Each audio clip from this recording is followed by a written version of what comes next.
Peace and black power, peace and black power, peace and black power.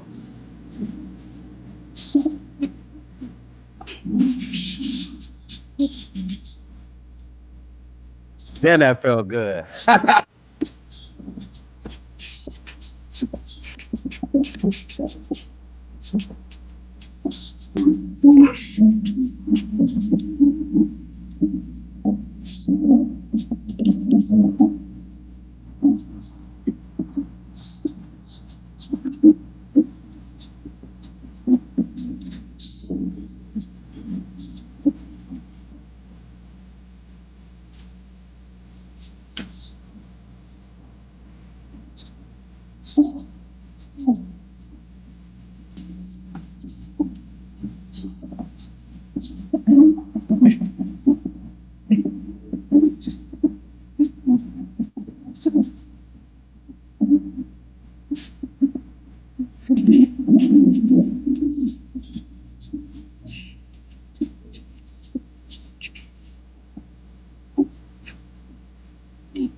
Try that again. Peace and black motherfucking power. Damn, that felt good.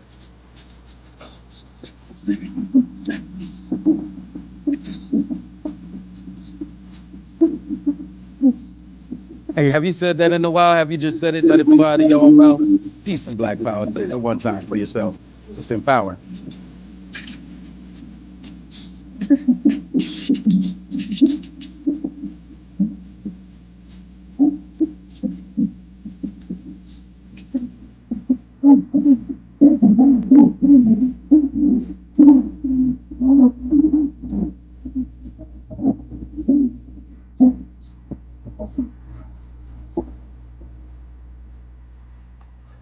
Moses, you too young to know anything about that song, youngster. That's You before you. goddamn right, brother George.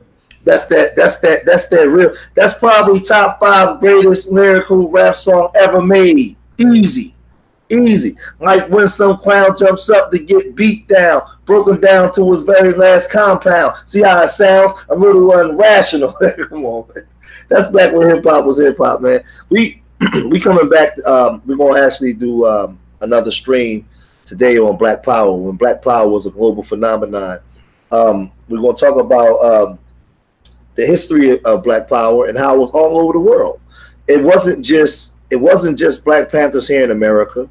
You had Black Panthers in Bermuda.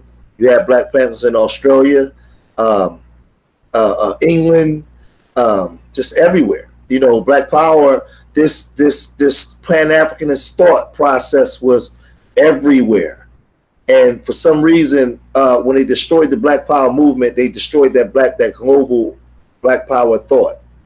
And I'm just going to do a presentation on this. What's up, King Serge?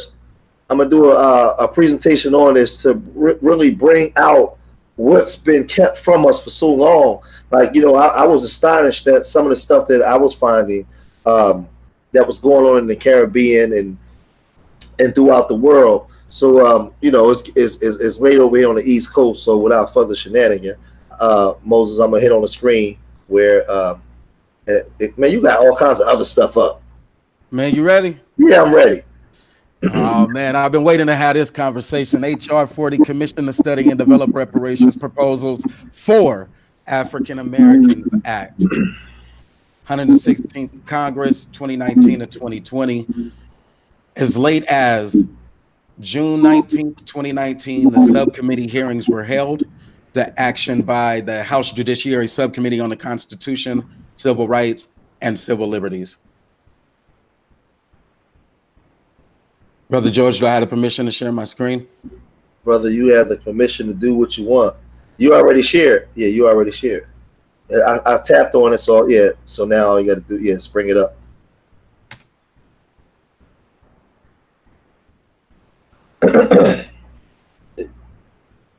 Man, they had a riot. Man, I gotta show this. They had a riot down in Philly. Fire squads. Yeah. Okay. What you talking about? Something that happened on the news today? Yeah, something just happened on the news. Yeah, so let me get my attention back over here. Okay, so this is Walter Rodney. Let me go over to the hold on a second. Yeah. Yeah, so this here is Walter Rodney, PhD history, and this is the story of Walter Rodney and what happened in Jamaica, and the global Black history. Walter Rodney and the travel bans that didn't silence a movement. Political activist and scholar Walter Anthony Rodney was born in Georgetown, Guyana on March 23rd, 1942 to Edward and Pauline Rodney. From an early age, Rodney developed an interest in the struggles of working class people through his father, Edward, who was active politically. From 1960 to 66, Rodney graduated first in his class as both an undergraduate and a graduate student, receiving his PhD with honors in African history by the age of 24. His thesis, A History of the Upper Guinea Coast, 1545 to 1800. He wrote this in 1970. Received accolades from its originality and unique perspective on the Guinea slave trade, while his focus on activism, the struggles of the working class and the oppressed people set him apart from his peers. You want to say something, Moses? Man, that black consciousness, self-determination, that's what it's about. It started as a seed and then it grew like an acorn, man, and that seed had to reach its potential one day, man. It grew both in the dirt, then it grew from that dirt, having the roots that set the foundation, and then it sprouted, man, from a stem, and you'll start to see some of those leaves grow. Black consciousness, self-determination. Those were the stories that go all the way back to the same we was telling you about Booker T. Washington. I guess they didn't understand. You could tell you about Frederick Douglass. I guess they didn't understand that fighting, that rebellious spirit has always been in them. I mean, from the 1800s, 1890s, you covered today, the 1910s. I mean, they saw countless examples of African American men or American descendants of slavery, whichever Negro, colored, and it manifested into what we saw hit the world once those leaves started to develop the fruits and so forth. It became that Black Power movement. I love the story of Jamaica. I love where Walter Rodney started, an educator, to go into it. He got his degree young. Having his degree young, he had already been radicalized. They know where he was from. They knew what he was about. They knew where his opinions were, his principles. And it's hard to disagree with the principles, but probably not when you're a teacher there and they're the principal. Yeah. So all right, let's get to this part. Let's get to the riots. So let's get to who Walter Rodney is and what he's famous for. From 1966 to 67, Rodney taught at the University of Dar es Salaam in Tanzania. It was during this period that Rodney influenced the Trinidadian historian C.L.R. James, Marxist theory, and the Black Power movement in the U.S. Increased his criticism of capitalism. In 1968, Rodney returned as a lecturer to his alma mater, the University of West Indies, Malta, Jamaica, where he spoke out against the social, economic, and political direction of the Jamaican government. While many of his peers excluded or ignored Jamaica's working poor, Rodney embraced them, including the Rastafarian community, one of Jamaica's most marginalized groups, by lecturing in the streets of Kingston. These lectures were published in a book, The Groundings with My Brother, 1969, which became a central to the Caribbean Black Power movement. Now, mind you, this is the Caribbean Black Power movement, and this is stuff that they're not telling you. Rodney's activity quickly gained the attention of the Jamaican government, and while Rodney was out of the country attending the 1968 Black Writers Conference in Montreal, Canada, Canada declared him persona non grata and banned him from re-entering the country. This action by the government sparked riots across Kingston. Students from UWI closed the campus and joined the poor, and working class people of Kingston marched to Parliament. The Rodney riots, as they became known, turned violent. Several people were killed and scores were injured, while damages caused by the riot exceeded over millions of dollars. And this was like one of the kickoffs of the Black Power movements in the Caribbean, not just in the Americas. This is Walter Rodney, who's originally from Guyana, and riots kicked off in Jamaica and in Canada. In Canada and also in Jamaica. Here's a video. You got the video there that we might want to? No, we don't have to play the video. Yeah, because I wouldn't have audio for the video, but yeah, we won't have to play. The Jamaican government expulsion of Rodney was meant to silence him, but exile only increased Rodney's influence and radicalized him even more. In 1959, Rodney turned to the University of Dar es Salaam, where he taught African history until 1974. While in exile in Dar es Salaam, Rodney became a prominent Pan-Africanist, writing his most influential book, How Europe Underdeveloped Africa. See, and when we see this Pan-Africanism, it wasn't just an American. This is why I'm skeptical. I'm ADOS, but I'm skeptical of these new movements that we have, where you have the Caribbean and the African Americans distancing themselves from each other instead of having our unification. Because we had power within our unification, and I'm going to prove it tonight. I'm going to prove this tonight. In it, Rodney details how European imperialist policies exploited the African continent and how its people, leading to the underdevelopment of African society, both politically and economically. The book received praise for its new and unique perspective on the underdevelopment of Africa and European imperialism. Rodney's return also coincided with a shift in the understanding of the role of the university in post-colonial Africa. Horace Campbell, professor of African American Studies at the Syracuse University, argues that it was Rodney's return to Dar es Salaam, along with other progressive intellectuals, that changed the traditional role of the university in Africa, from one that reproduced the ideology and which justified the mode of economic and social exploitation by the ruling class, to one that had to balance the contradictory demands for skilled manpower, an anti-colonial trust of the freedom fighters, and the thirst for knowledge by producing masses.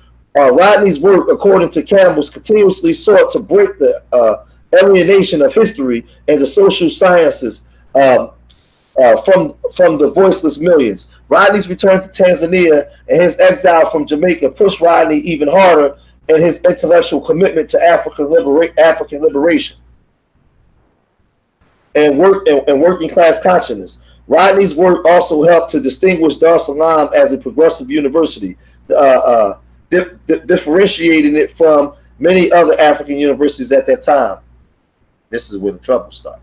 In 1974, Rodney returned to Guyana to teach history at the University of Guyana, but the government rescinded his appointment, and Rodney turned instead to politics, joining the Working People's Alliance, WPA. From 1974 to 1979, Rodney became a leading figure in the WPA and spoke out against the increasing corruption of the ruling People's Nation, Congress, PNC, and worked to create a new political consciousness in the country. It was during that period that Rodney developed his theories of self-emancipation of the working class, people's power, and the development of a multicultural democracy. It was also during this period that Rodney traveled to the U.S., lecturing at numerous universities, including Cornell and Howard University in the U.S. In 1979, Rodney was arrested on a false charge of arson, but without proof was released. By 1980, government harassment and surveillance had reached a fever pitch. Rodney's life was in a danger. On June 13, 1980, Rodney was assassinated. He was 38 years old. Rodney completed four books during the last 2 years of his life, one of which, A History of the Guyanese Working People, 1881 and 1905, received the Albert J. Beveridge Award at the American Historical Association in 1882. Hold on a second. In 1882. So Walter Rodney was a Pan-Africanist, and he was one of the ones in the Black Power movement that was kicking up dust in the Caribbean. Now, we know about the Black Panthers here in America. We know about Stokely Carmichael. We can move to the next one. We know about Stokely Carmichael and him coming over from Trinidad. And as we move to the next, what's that? The Walter Rodney files. Yeah, we had a couple. So yeah, just a couple of sources that was a little bit deeper in the chat. If anybody saw the screen, you saw where to find the sources for when you want to do more, further research. Couple of photos here of the story and what it actually looked like on the ground. You'll see the big photo on the right, everybody running from the school. So they kind of protested. It's hard to argue against the principal when you are that principal, or when you are a teacher who works for that principal. And once they tried to throw him out, they caused a riot, man. He set it off. He was a very beloved man, an educator, and I think you saw what happened there. Did you see that? Did you know how he was assassinated? Yeah, it was a car bombing. He got blew up by the Indians in Guyana. They bombed this car in 1980. All right, and then at the same time as you were speaking, Brother George, I took the liberty of sharing that same information, but the deeper research that we actually put in there. So for the folks who are in the chat and the folks who catch it in the live stream, they'll see the actual information about the assassination, what actually happened there. They may have to press pause and read it, but it's there. Okay. Man, I wish you could have touched on this highlight from his story, though. The Rastafarian impact, man, because they moved out there, and because of Rastafari, he opened up land. It was like reparations or whatever, but opened up land, and it was the elders who actually were able to actually go, and they still have descendants who live there as well. Yeah, But the whole Rastafarian connection and that story was deep as well. this is And then what. lastly, if I can, Yeah, I'll say the Walter Rodney papers. They're available. I went to Morehouse College. The Walter Rodney papers are available for viewing and research in the archives and special collections of the Woodruff Library. And that's right there in Atlanta. And the Woodruff Library is in the Atlanta University Center. All right. Peace, bro.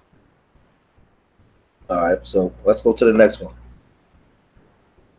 Oh, who's next? Kwame Nkrumah, right?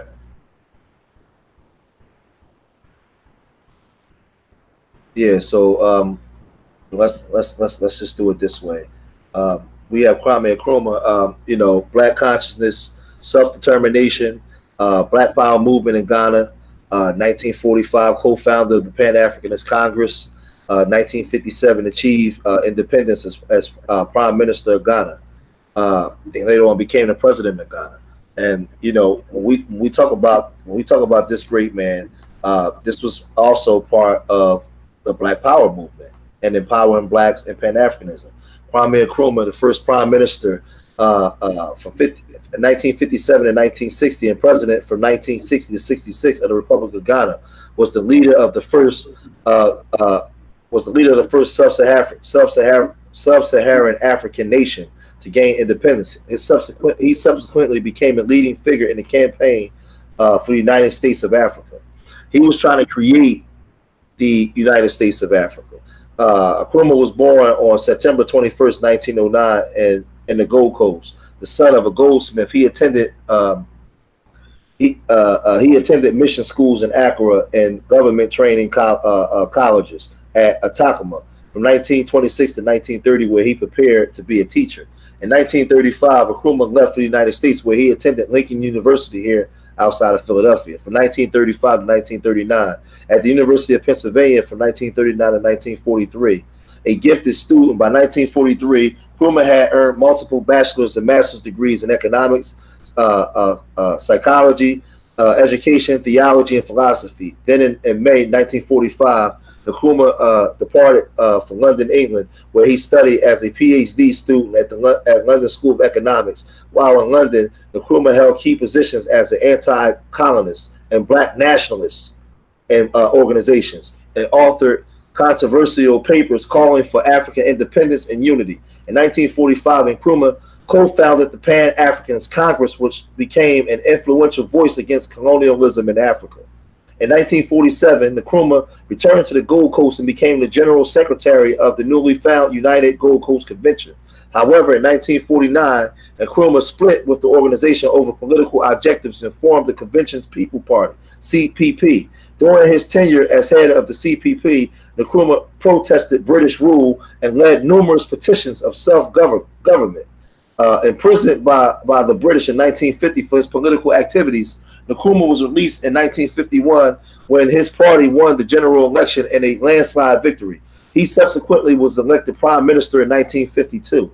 As prime minister, Nkrumah led an aggressive campaign for independence and achieved it in 1957. 3 years later, he formed a new government, the Republic of Ghana, a devoted Pan-Africanist. Nkrumah forged alliances with both Guinea and Mali and sought to create a League of African States with its own government. To help achieve this goal, in 1963, he and other African leaders formed the Organization of African Unity, choosing to remain neutral in politics affairs outside of the African continent. Nkrumah initially gained tentative support from both the United States and Soviet Union, receiving economic and technical aid from both countries. Who created the Republic of Ghana? That was Nkrumah, Pan-Africanist. Yeah, keep going. Vigorously suppressing political dissident. And Nkrumah almost immediately was branded a dictator by his political opponents. Immediately. 1961, a firestorm of protest erupted after he appointed himself the supreme commander of the armed forces and absolute head of the CPP. Nkrumah subsequently outlawed all other political parties. 1966, his government was overthrown by a coup d'etat while he was on a trip to Beijing, China. So we already had the Soviets, already had the U.S. Everybody was like, okay, good job. Taking refuge in Guinea, and Nkrumah spent the rest of his life in exile, and he died in Bucharest, Romania on April 27th, 1972. And see, the trick of it is, while he had the U.S. and Soviets on his side, they was never on his side. They was instrumental in the coup when he went to China. Because, see, you gotta understand something.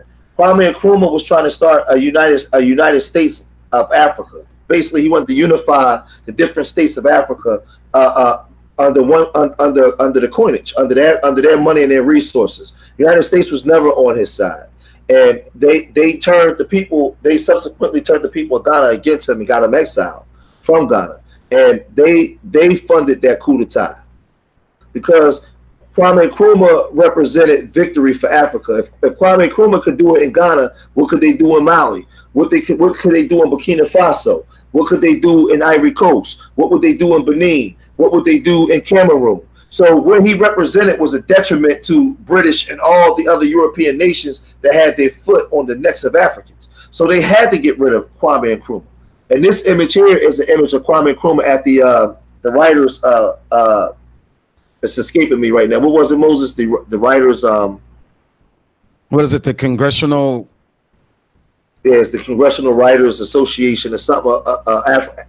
This is in America, actually, with some of the greatest black minds. And that's Kwame Nkrumah right there, standing up speaking. Yeah, that's I forgot the name of Congress of Black Writers. Yeah, the Congress of Black Writers. As you can see, this is an article from the CLR. Thus, the author outlines the Black Power movement in Montreal, the movement which highlighted two primary events: the Congress of Black Writers and Sir George Williams affair. The Congress of Black Writers was held in 1968 and focused on the subject of global Black power and nationalism. So this was global Black power and Black nationalism. Radical and nationalist figures such as Kwame Nkrumah, CLR James, Stokely Carmichael, later known as Kwame Ture, were a few Black radicals involved in the Congress. The second landmark event was that of 1969 with George Williams affair. The protests began when Black students opposed Professor Perry Anderson's racist. What the hell? Hold on a second. Okay. Yeah. Perry Anderson's racist systems of grading. When the students' grievances were not taken seriously by school administrators, they began to hold meetings, protests, and sit-ins. In February 1969, the students' peaceful occupation of Sir George Williams University Computer Center took the form of a riot when school administrators called the police. Their occupation is what led to the riot that received national attention around the world. Most people were aware of Canada's Black Power movement. So what I'm showing you guys is they had a Black Power movement in Canada. They had a Black Power movement in Africa. They had a Black Power movement in Jamaica. CLR James and Stokely Carmichael coming from Trinidad. There was a Black Power movement in Trinidad. You can move the pictures. The Black Power movement in Trinidad. What I'm saying was this Black Power movement wasn't just relegated to just the Americas. It wasn't just relegated to just the Americas. And we get to yeah, let's let it come in. All right, man. Take a quick break, commercial break, just to shout out Stokely Carmichael. Man, that name is the one that means a lot to me, man. Brother Mo, YouTube.com. I'm Mr. Breaking News. This is where I would put in a call-in number, Brother George, if we had it, man. But yeah, it moved from, you said Canada, and then I think the next one was Great Britain, right? Yes. All right, we good to go then. Yeah, hold on a second. Okay, so we went. Yeah, I'll read this. So this here is so we were in Canada, we were in Jamaica. Now we have CLR James coming from Trinidad and the movements in Trinidad, which Stokely Carmichael comes out of. So let's move on to Britain now. The Black Power movement in Britain. The British Black Power movement emerged in London in the summer of 1967. The Black American radical Stokely Carmichael spoke at a gathering in Camden, inspiring Black people living in Britain to organize against prejudice and white power. The prejudiced status of white people by 1968 There were a variety of different radical black power groups in Britain. Some wanted to use guerrilla tactics to overthrow the British state. Others wanted to form a mass movement and use direct action to bring about change. All radicals associated with black power believed that black people had the right to defend themselves and their communities using force if necessary, and that it should challenge widespread assumptions about the inferiority of black people. This is Brother Darkest Howe and the British Black Power movement. Let's go to Darkest Howe. This is Darkest Howe and Britain's Black Power movement. The Black Power movement in hold on a second. Darkest Howe and the Black Eagles. Darkest Howe traveled to Britain from Trinidad. See, y'all don't really understand how powerful Trinidad was and this Black Power movement because we only focus on the Black Panthers here in America. Darkest Howe traveled to Britain from Trinidad in 1961, believing he would be welcomed by British people as a fellow member of the British Empire. However, Britain was not what Howe expected. See, this is what happens when they socially engineer us and create us to be coons. Here it is, we're black, we're enslaved, we're marginalized in these countries, and because he's enslaved by a British country, he's able to go to Britain and get citizenship, but he really thought that he would be accepted. You were a nigger in Trinidad. You are a nigger when you come to Britain.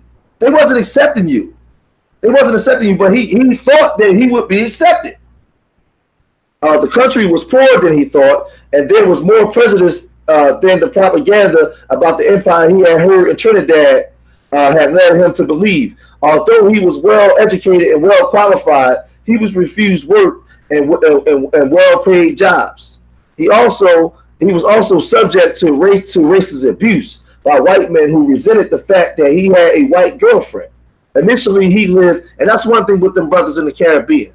A lot of these brothers don't see the importance in black women. They're so conditioned that they really thought that these people would accept them like the standard of beauty was white. So you go in the Caribbean and you're seeing these rosters with white women. You're seeing these well-educated, dark-skinned, handsome brothers with white women. And there's thousands of Caribbean women right there, but they was bypassing these women for these white women.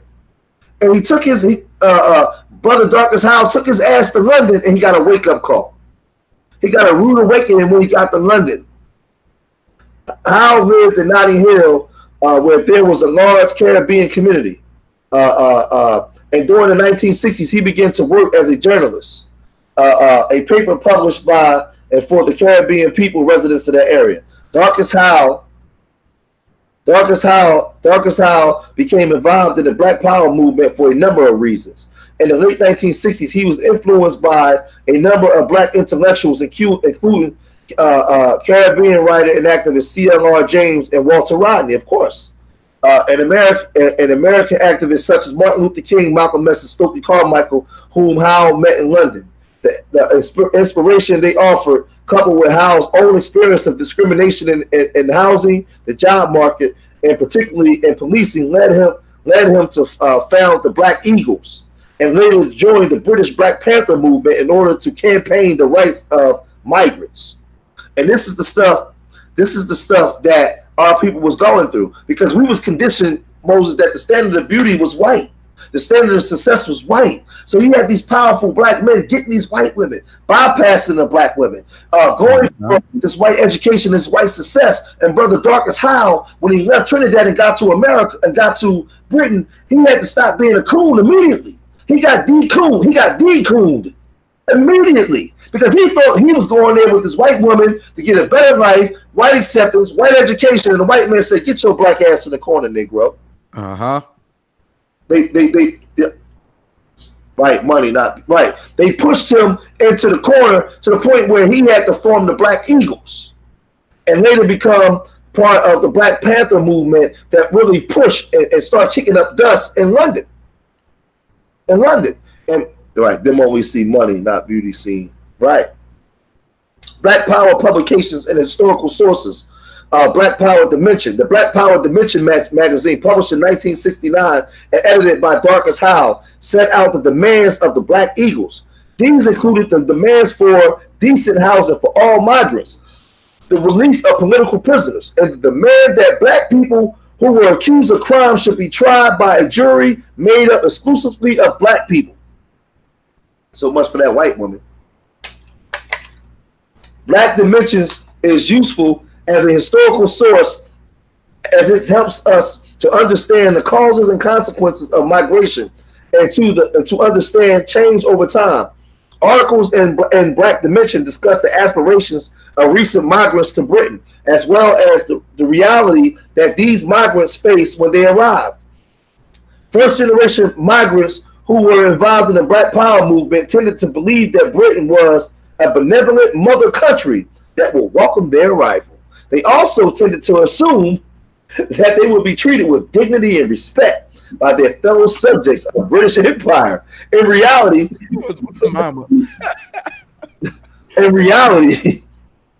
migrants experience various forms of discrimination that cause widespread disillusionment. But that's because a lot of our brothers and sisters in the Caribbean was cooned out, and they really believed that they was British. They got rid of their African thought process and African ways and indigenous Caribbean ways and wanted to be white, talking British, talking proper English and all this bullshit, getting away from the African teachers and African spirituality. They was in disillusionment. Broadly speaking, the first migrants who arrived in Britain from the Caribbean and Asia in the late 1940s and 50s tended to accept this discrimination they experienced as a fact of life. By the late 1960s, that had changed. More recent migrants, as well as black people born in Britain. Hold on a second. It's bedtime. What are you downstairs for? By the late 1960s, that had changed. More recent migrants, as well as black people born in Britain, challenged discrimination in a more overt way than those who had migrated in the previous decade. By the late 1960s, some young new arrivals and many young black Britons responded by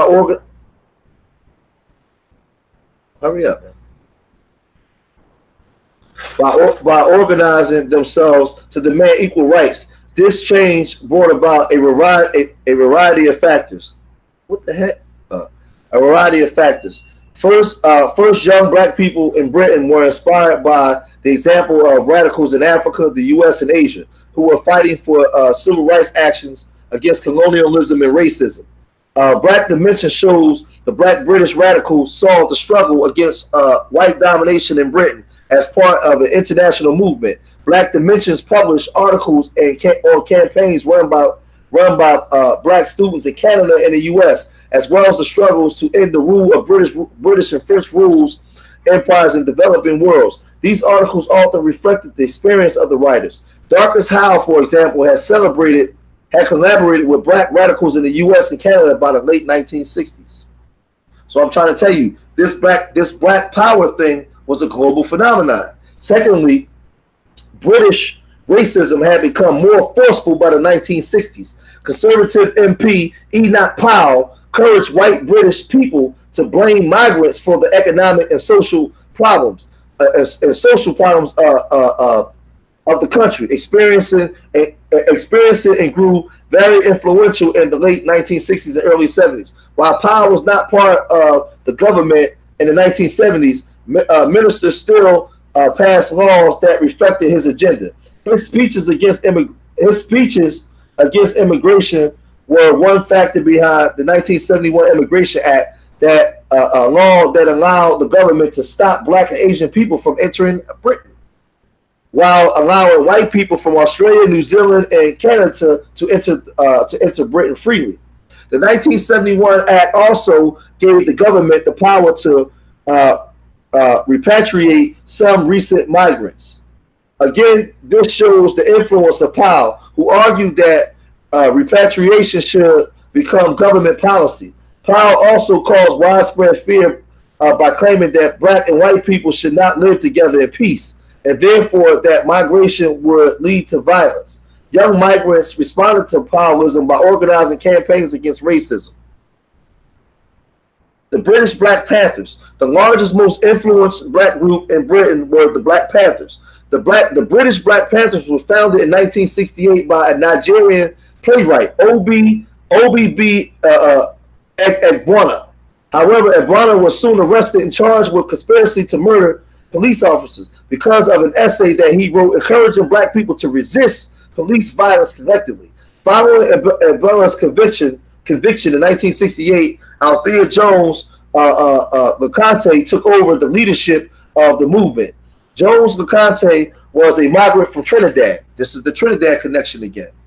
See, this is what I'm saying. How we go from 25 people to 32 people, 32 to 25. This is what I'm talking about, Moses. People don't want to hear this shit. People don't want to hear this shit. And he came from Trinidad, who had moved to London to study biochemistry at the University of London. Under Jones, LeConte, the Panthers became a highly effective community or organization that produced a newspaper, Freedom News, led campaigns against police brutality, discrimination in employment, housing discrimination, and ran sessions to encourage black people to study books by racial authors. Hold on a second. By the early 1970s, they had as many as 3,000 members, mostly based in Notting Hill and Brixton. The Panthers had a large Caribbean membership, and also had African members and others who had come to Britain from the Indian subcontinent. Black Panthers and the Mangrave trial. The Black Panthers' most influential campaign was the campaign in defense of the Mangrove Restaurant, a Caribbean restaurant in Notting Hill. The Mangrove Restaurant was established by Frank Chickenlow in the late 1960s. Chickenlow was a migrant from Trinidad who arrived. Them Trinidadians wasn't playing, man. Who arrived in Britain from the 1950s. His restaurant became famous for its foods as a center of Caribbean culture in Britain. Critchlow also supported Hustler magazine and saw his restaurant fall subject to continual repeated police raids. The police claimed to be searching for drugs, but none were ever found. Because of the apparent bogus drug claims, the black radicals in Notting Hill believed that the police were targeting the Mangrove Restaurant because Chickenlow was a successful black businessman with a white partner. These white people, man. And white police officers resisted his success. Initially, the Mangrove became a center where black people could organize to stand up to police racism. Finally, Cox Shirley ensures the fall of Scotland Yard 1977. The Nottingham police recycle illegal drugs. Essentially, they would sell the drugs they had seized at police prices on the streets of Notting Hill. Chislow refused to allow police drugs to be sold at his restaurant. This is the crooked shit that they was doing. So the British Civil Rights Movement, the day-to-day experiences of Darkest Howe and others within the Caribbean and Asian communities in Britain at this time frequently featured exclusions and threat from police and others. Although many were able to make their way in society, success came in the face of this. A desire for equal treatment led to a desire to organize and resist repression. Through magazines, rallies, and connections with the wider African and Asian diaspora, as well as protests, the men and women in these communities stood up for their rights after a long struggle saw widespread nature of discrimination in Britain start to shrink. So this is the British, this is the British Black Power. This is the British Black Power movement. Let's move to the next. And this was Darkest Howe. You there, Moses? Yes, sir. Yeah, let's move to the next one. And this is Val Dennis Walker.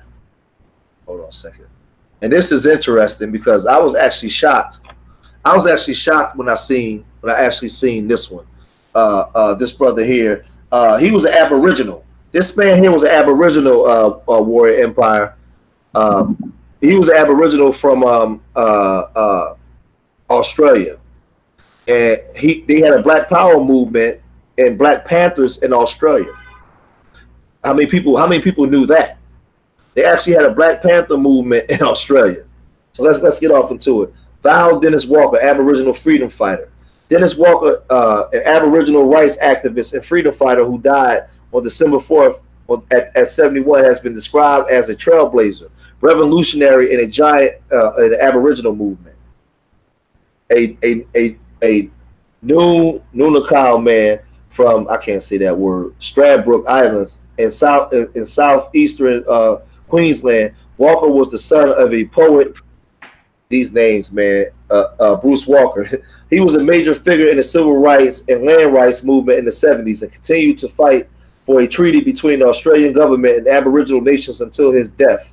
In 1972, Walker co-founded the Brisbane chapter of the Australian Black Panther Party, the BPP, with fellow Maori activist Sam Watson at the time. Walker declared the Black Panther Party to be the vanguard for all the depressed people in Australia, and in Australia, the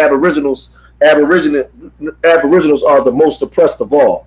Walker was a member of the famous Brisbane Three, with John Garcia, Lionel Fogarty, who in 1975 were charged by Queensland primary these names, man. Joker Peterson special branch on trumped up charges of conspiracy. After a national campaign in their defense, the three were eventually acquitted. Watson paid tribute to his friend and Watson paid tribute. I'm gonna stop doing these joints, man. I swear I am. Watson paid tribute to his friend and comrade through the 1960s. Dennis was involved in the Aboriginal movement. In the 1970s, we entered the Black Power phase together. Dennis and I launched the Black Panther Party in Australia in 1972. We developed its aims from the U.S. Black Panther San Francisco branch manifesto adapted to the Australian situation. We offered black study classes to Aboriginal youth here. Now, watch this, Moses. Why would they offer black studies youth to the Aboriginals there? The Aboriginals there had to be what?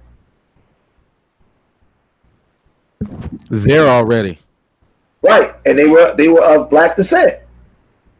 They wouldn't adopt a black studies classes for Aboriginals there if they wasn't already black.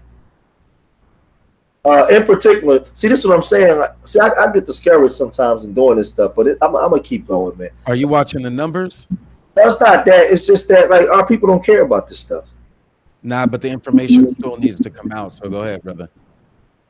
Yeah, power. Stay strong, like Moses needed Aaron. Yeah, sometimes I feel like I wasted my time with some of our people, man. Yeah, nah, but the information still needs to come out. You giving the real key words, man. Keep going, brother. Yeah, we offer black studies classes to Aboriginal youth here, in particular programs of self-help. Dennis played a key role. He later shifted involvement in the National Medical Service Program and later again to the National Treaty Movement. And a moving eulogy at the services at the Aboriginal Tent Embassy in Carrera, Walker's son Raymond said he will be remembered not only as a father, grandfather, and great-grandfather, but as an advocate, leader, and warrior for our people in his mission for peace, prosperity, and healing. May his spirit rest in the dream time.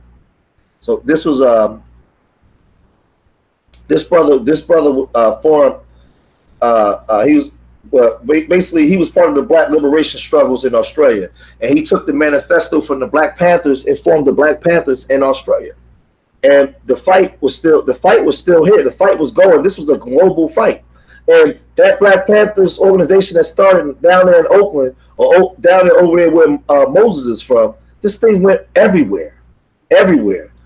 This man was amazing. Fellow activist Les Collins said Walker was instrumental in establishing many services available to the Aboriginal and Torres Strait Island community, like legal services, health services, housing services, child care services, preschool services, and influenced government policies in these matters as such as education. So, he was an inspiring leader for our continuing movement and will be widely remembered. Right, I feel you, Shante. It gets disheartening with some of our people sometimes. Like, they don't even care, and then we complain when bad things happen to us. But when you got brothers out here like George and Moses and other brothers, Taz and other brothers that's bringing information to the people, man, the people don't want this shit. Yeah, I mean, you know, I bet you if we would have left and came back with some booty shaking videos, we'd have 1,000 people in there, man. Or if this one, let me read a quick paragraph just to add some content to the air. During the late 1960s, the American Black Panther Party's influence and example extended far beyond the shores of the United States. It was the trial of Panther leader Huey Newton and the travels abroad by members of the party to raise money for his defense that provoked worldwide attention to the black-clad, shotgun-touting black revolutionaries. The Panthers became a role model for various radical political movements throughout the world, including the Black Panther movement in the United Kingdom, the Black Panther parties in Australia and Israel, the Dalit Panthers in India, as well as the Black Berets in Bermuda. Peace, Brother George. Keep going. Yeah, let's move to the next one. I think we got 2 left.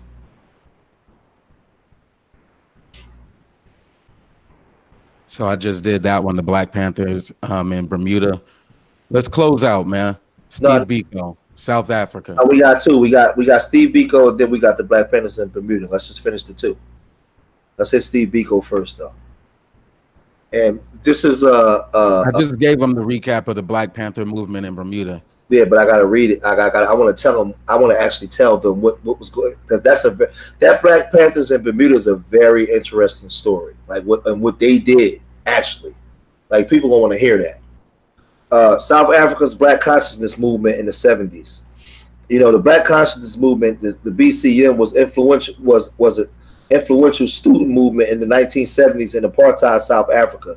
The BCM promoted a new identity in politics of racial solidarity and became a voice and became a voice and spirit in the anti-apartheid movement at the time when both the African American, the African National Congress and Pan-Africanist Congress had been banned in the week of the Sharpeville massacre. So they actually banned the ANC and the PNC. The BCM reached its zenith in Soweto student uprising of 1976, but declined quickly afterwards. Rise of the Black Conscious movement. The Black Conscious movement began in 1969 when African students walked out of the National Union of South African Students, which was multicultural but white dominated, and founded the South African Students Organization, the SASO. The SASO was a specifically non-white organization open to students classified as African, Indian, and colored under apartheid law. And the crazy thing is that a lot of those Indians then turned on the Africans. It was to unify non-white students and provide a voice for their grievances. But the SASO spearheaded a movement that reached far beyond the students. 3 years later, in 1972, the leaders of the Black Conscious movement formed the Black People's Movement, the BPC, to reach out and galvanize adults and non-students.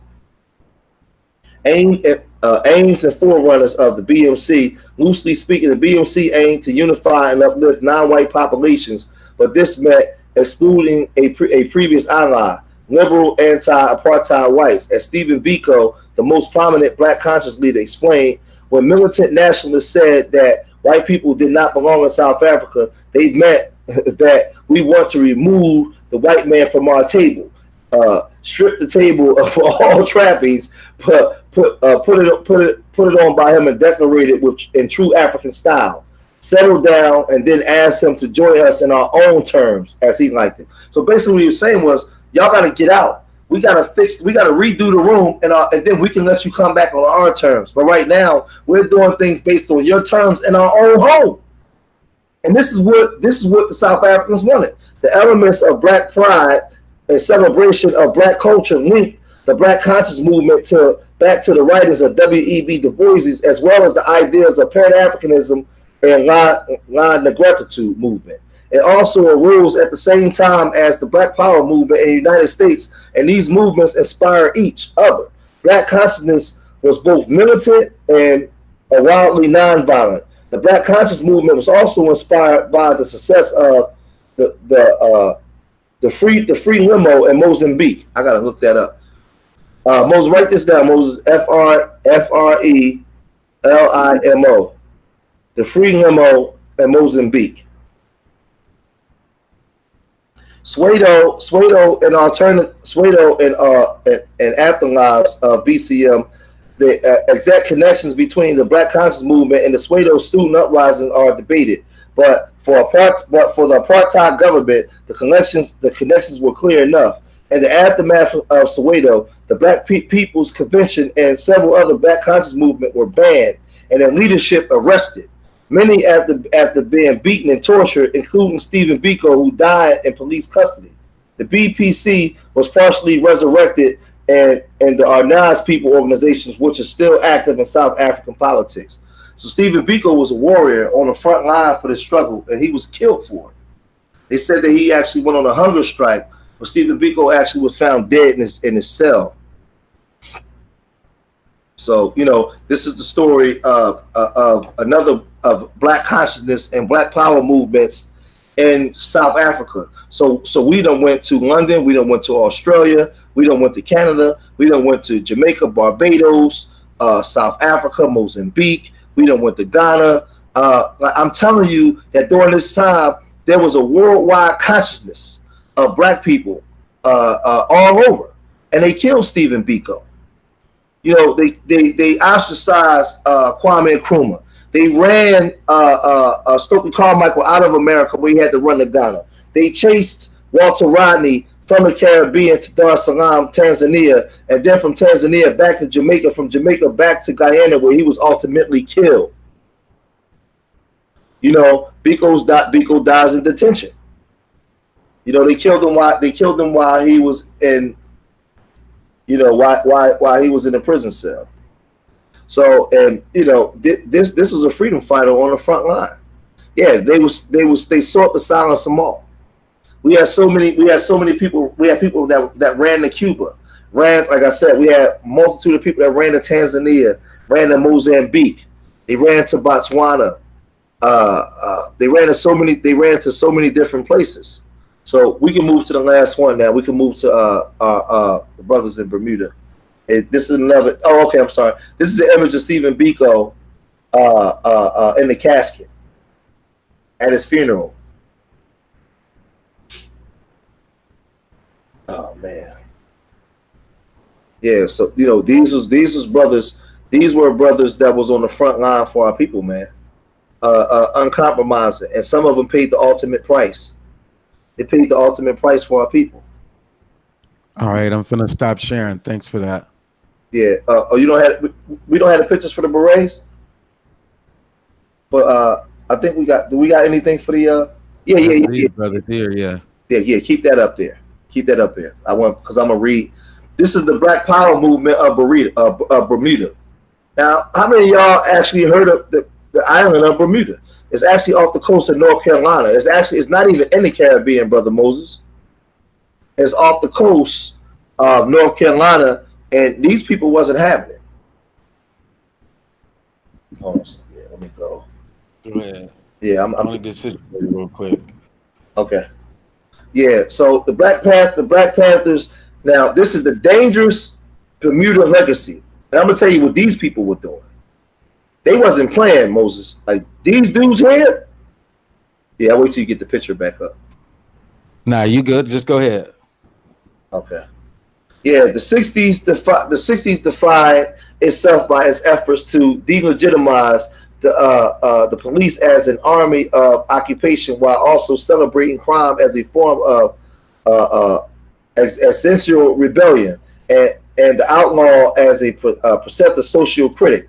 This was a numbing barrage against what was derived as law and order, seen in slogans such as "off the pigs," in the instances that all minority prisoners and political prisoners, and the romanticizing murders of George Jackson, who deserved to be locked up deeper in the prison systems rather than becoming international symbols of American justice. This is David Horowitz. He wrote this, and Peter Collard, The Destructive Generation. So The struggle for equal rights was the high point in Bermuda's history. The assassinations of the police chief, the governor and his aide, and the murders of two Hamilton shopkeepers was its lowest. So let me tell you something. These black people in Bermuda, right? They killed the police chief, the governor, his aide, and some shopkeepers. Recently released Foreign Office of Scotland Yard's file delineating the role of Bermuda's Black Berets Cadre played in a conspiracy to assassinate the island's police chief and governor.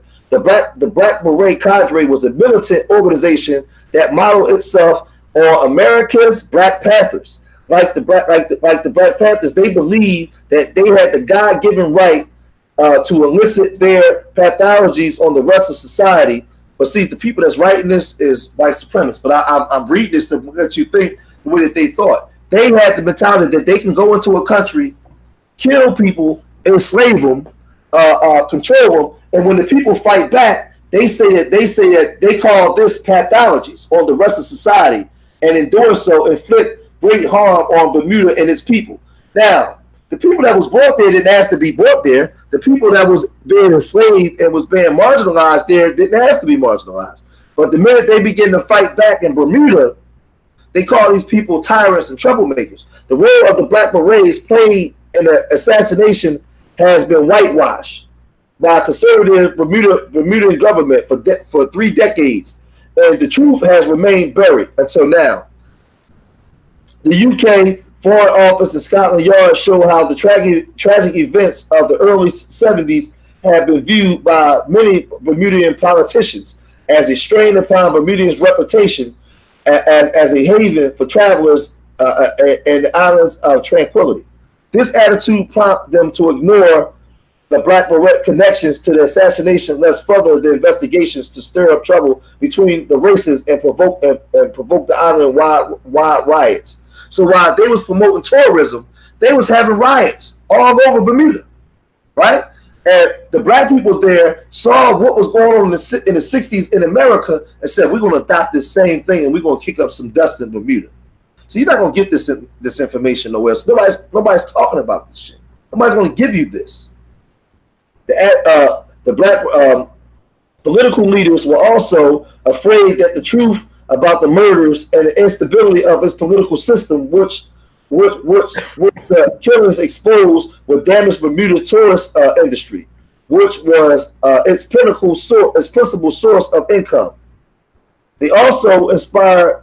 They were also embarrassed that an organization like the Black Berets, which had been widely supported by many Bermudians, were connected to the killings. Although 2 black Bermudians were tried and executed for the murders, the weak response of the government in establishing wider conspiracy effectively swept the whole affair under the carpet.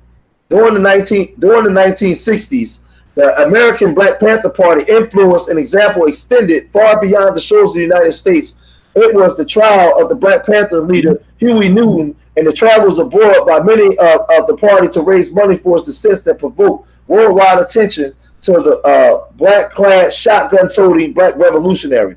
The Black Panthers became a role model for various radical political movements throughout the world, including the Black Panther movement in the United Kingdom, the Black Panther parties in Australia and Israel, the Dalit Panthers in India. We gotta go in on that too, Moses. We gotta bring that up later, as well as the Black Panthers, as well as the Black Berets of Bermuda.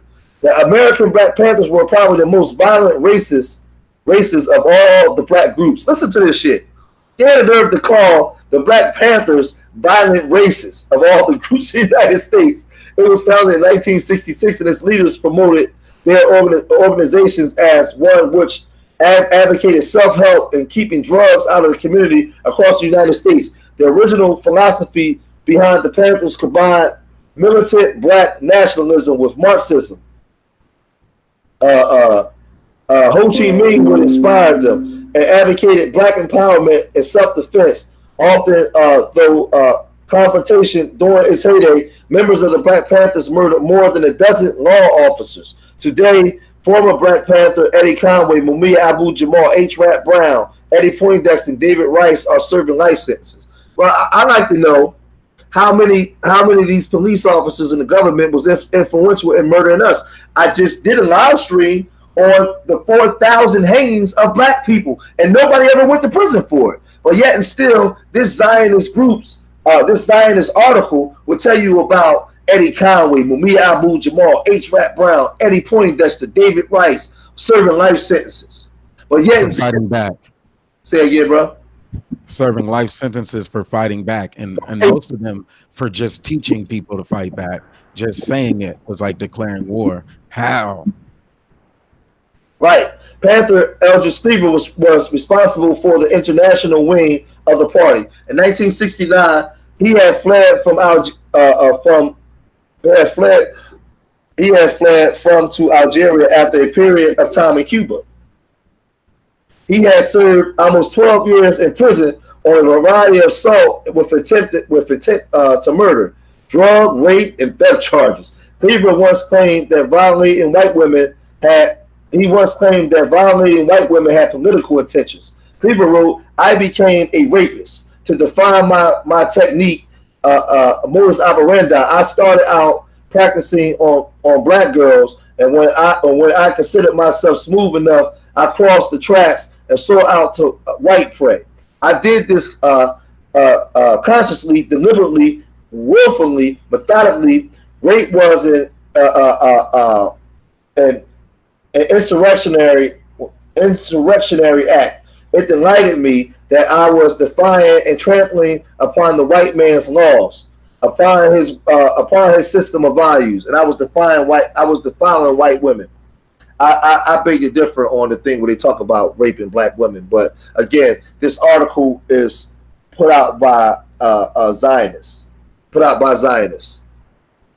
what I will say is rape was an aspect of war that was used on us. The white man would rape our women in front of us, and in front of the men, in front of the grown men and children. That was an act of warfare. According to former Black Panther supporter Sol Stern, Newton, Cleaver, and their colleagues were nothing but, listen to this, psychopathic criminals, not social reformers or Torah or article books. Many written former sympathizers vehemently discounted the Panthers' reign of murder and larceny within their communities. Of course, so much so that no one but left-wing cranks could still believe in the Black Panthers myth of dedicated young blacks serving people while heroically defending themselves against unprovoked attacks by racist police. Another leading light of the movement, Bobby Seale, admitted in 2002 that the Black Panthers were indeed criminals. Listen to this shit. But this is these Zionist groups in attempts to discredit the Black Berets and us fighting back. We were criminalized for everything. See, I read this on purpose because I want you guys to just see how hypocritical these demons are. With all the things that they've done to us, the minute we fight back, we're criminalized. We're criminals. Bobby Seale was a sellout anyway. He agreed with former Black Panther supporter David Horowitz, who said the Panthers were responsible. Listen to this. Listen to Moses. David Horowitz. How are you trusting this small hat? David Horowitz. All of a sudden he turned. Who said the Black Panthers were responsible for at least 12 murders and were effectively a criminal gang, no better than the mafia. Horowitz stated. The Black Panthers were just as the police and other Panthers detractors said at the time, a criminal army at war with society and with its thin blue line of civic protectors. The story of the Panthers' crimes is not unknown, but it is either uninteresting or unbelievable to a progressive culture that still regards white racism as the primary cause of ills in Black America. This is why I'm trying to tell you that a lot of these Jew groups is never on our side. They use our civil rights movements for them to garner power and then turn around and support articles like this against us, knowing what happened to our people. Let's see. Although Black Panthers were effectively a criminal gang of anti-white racists, young black Bermudians held a different view and saw them instead as the type of black organizations that could bring power and self-esteem to their communities. As time passed, the increasingly violent role the Panthers were acting out in the United States was not lost on the Black Berets. The original idealism that was initially central to the Berets philosophy was replaced by efforts of overthrowing the Bermuda government and institute a Marxist dictatorship modeled by the Cuban lines. The Black Berets Cadre was formed by 22-year-old John Hilton Bassett in the late 1969. Bassett was a Bermudan who had spent some time in the United States and who had been inspired by the Panthers' aggressive style in fighting alleged police racism. His revolutionary name was Dion. He adopted the group's motto, peace if possible, compromise never, freedom by any means necessary. Bassett quoted Cuba as a good example for revolutionary action and told how a small band had conditioned the people to eventually take control of the country. The Black Beret Cadre membership never went beyond 100. Often only 50 or so members attended the meetings. However, the influence were greater than the sum of its parts. The organization fame reflected the kind of attention the American Black Panthers attracted, even though both groups were relatively small in numbers. The Beret also intimidated the Panthers in a way that imitated the Panthers in a way that it attracted many criminal elements of the organizations. The key theme was both organizations was freedom by any means necessary, which included assassinations, taking their cue from the Black Panthers, whose primary aim was to bait racist cops. So the Black Panthers' only thing was to bait racist cops. This is a Zionist article. And the reason why they put this kind of stuff out for today to discredit the Black Panthers and the power that they had across the world, to make you say we shouldn't get reparations, because if we do, we ain't gonna do that but make white folks mad. These are the articles that they put out. The Black Berets had allies, had rallies and meetings, and a council of war debating how and when their organizations would confront the power establishment. They also ran a liberation school for ages 8 to 12. Its purpose was to indoctrinate young Black Bermudans in communist revolution and the ideology of Black power. Its propaganda said the purpose of the school was to teach African unity and African history. However, its true mission, listen to this shit. However, its true mission, which was to indoctrinate children in the Beret's goal of fighting capitalism, hating whites, murdering police officers, and overthrowing the government. So the Bermudan government was to indoctrinate them into being British. Take away their African thought process. Take away any thought or semblance of knowledge of self. They wanted to have them fueled in capitalism and brainwashed. And kill each other. And kill each other, right? As long as they're killing each other and not practicing any African unity, they was okay with that. So this is a Zionist article. However, its true mission, it was not easy to ban literature. But having looked at the selection of the Black Power publications and similar literature distributed by the Black Berets, it's hard to imagine anything more poisonous to a young mind. But see, this is the part where you guys got listen to this shit. They saying that this teaching was poisonous. But what was more poisonous? Teaching them to be European because they said that they civilized them?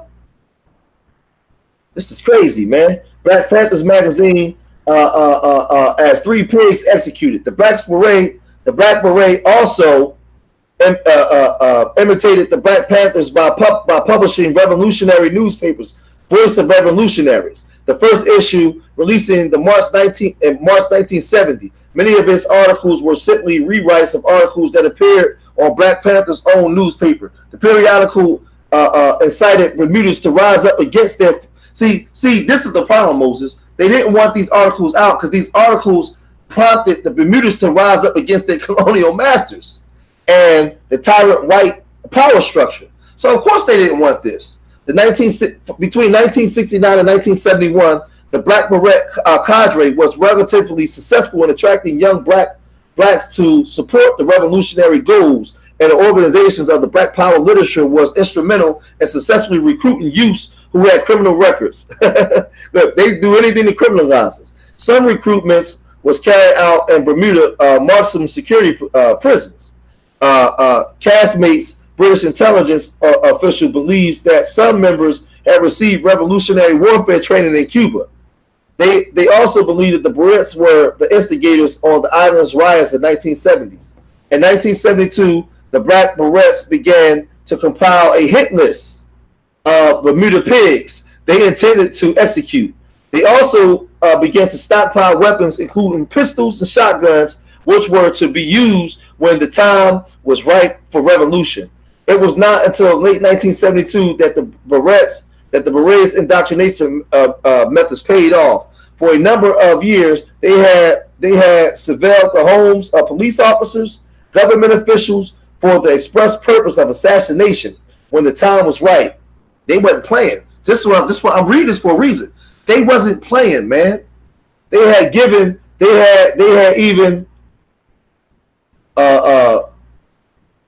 wait a minute, the governors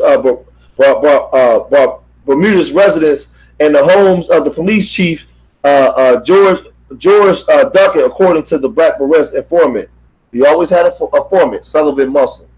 The aims of the cadre towards Marxism and communism. It was common knowledge that within the cadre that certain persons holding important offices in Bermuda would have to be removed by any means necessary, including as a last resort by killing those individuals. The names given as to whom were the enemies of the people, and these including politicians, policemen, and members of the judiciary. Now, people will hear this, but in revolutions, man, the people that would have power in hurting you, you would have to get rid of them. So they was getting rid of judges, police officers, and the governors. All the people that was instrumental in keeping them in economic deprivation. This was warfare. Jack Tucker were high on the list. Towards the end of the cadres conducted exercise, and the houses and premises occupied by those considered to be enemies. All right, let me read down when they get down to the assassinations, because this is actually long. I'm not going to read everything. I'm just going to read what happened. Yeah, because I'll drop a quick liner in there too. And they were right. They did all of that training, all of that recruiting, saying one day they gonna come, and sure enough, they were all assassinated by that other side. Yeah, so let's get here. The first murder was committed on the 9th of September 1972. His victim was Police Commissioner George Duckett. Duckett was an ex parte police officer who had previously served as a member in a number of British colonies around the world. He had been appointed police commissioner in part to deal with the black youth unrest. They knocked his ass off. His methods of confrontation, however, was categorized by some Bermuda's politicians as an example of white police repression. Duckett was described by the Berets as a mercenary and a killer who has a virtually free hand in suppressing black people, and who, despite being a mercenary, was efficient and planned his moves in advance. In fact, Duckett was appointed because of his excellent policing in Nigeria and the West Indies, and was offered the position because of his policing skills. Well, guess what? He got his ass chin checked when he got to Bermuda. He held the view of civil unrest. He held the view that civil unrest must be confronted head on, lest the unruly element of society gain a foothold, which would lead to a higher crime rate. His views were no different than those prevalent in the UK and the US, whose police force had been learning valuable lessons during race-related riots that had occurred in previous years. Duckett had been lured to the back porch of his home, Bleak House, where he was ambushed by his killer or killers. He was shot with a .22 carbine Schmidt revolver. A number of shots were then fired through his kitchen window, in which struck Duckett's daughter, Marcia. Duckett died, but his daughter survived. The attempt to kill Marcia was deliberate, according to forensics. Listen, they was killing us and killing our wives. I just read to y'all how they was hanging black women and cutting the babies out of the stomach. The Bermuda police, ill-equipped to deal with a major murder inquiry, sought the assistance of British Scotland Yard's murder squad, who have been involved in previous murder investigations on the island. You know what? I'm gonna get to the governor part. That we're gonna stop there. We'll come back and revisit this because this is long. But I really like this story because this story shows the black people around the world fighting back, man, and not this docile. And most remember that the young guy on there said that black people was docile. Exactly. But that's because he's ignorant and he doesn't read. And he probably won't watch any of these.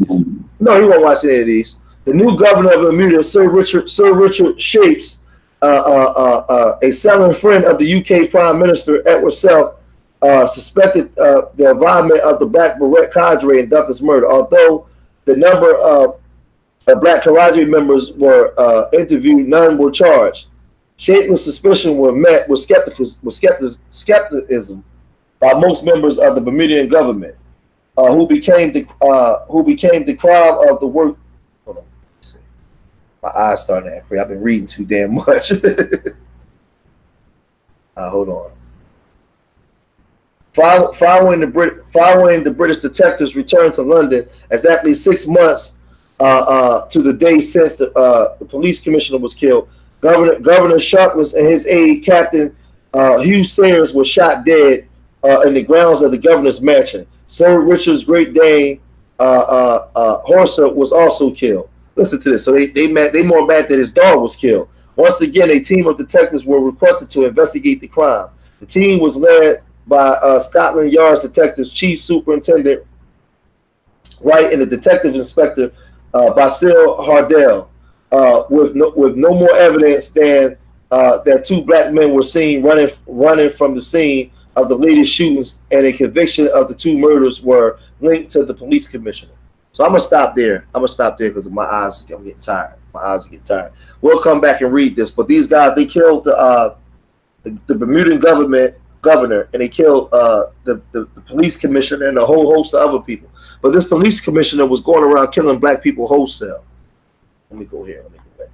My goddamn eyes is killing me. Yeah, the police commissioner was killing black people wholesale. And these stories are stories that was actually that's public record that's out there. But a lot of the black church, a lot of our black leaders, they don't promote these stories. They don't let the people know how we were fighting back. They don't let you know that Black Power was actually a global phenomenon. That's something that's not taught. Brother Moses, you want to say something before we close out? You want to put something on the table? Yeah, man. So that storyline is one that strikes home dear to me as well. Definitely can understand it from both perspectives. Those folks who think that blacks were docile because they never had that education. I grew up and I didn't have that education. It wasn't there. It's been a privilege to be able to bring those slides together for you, and that story and timeline, actually control the panels here, 1s and 2s.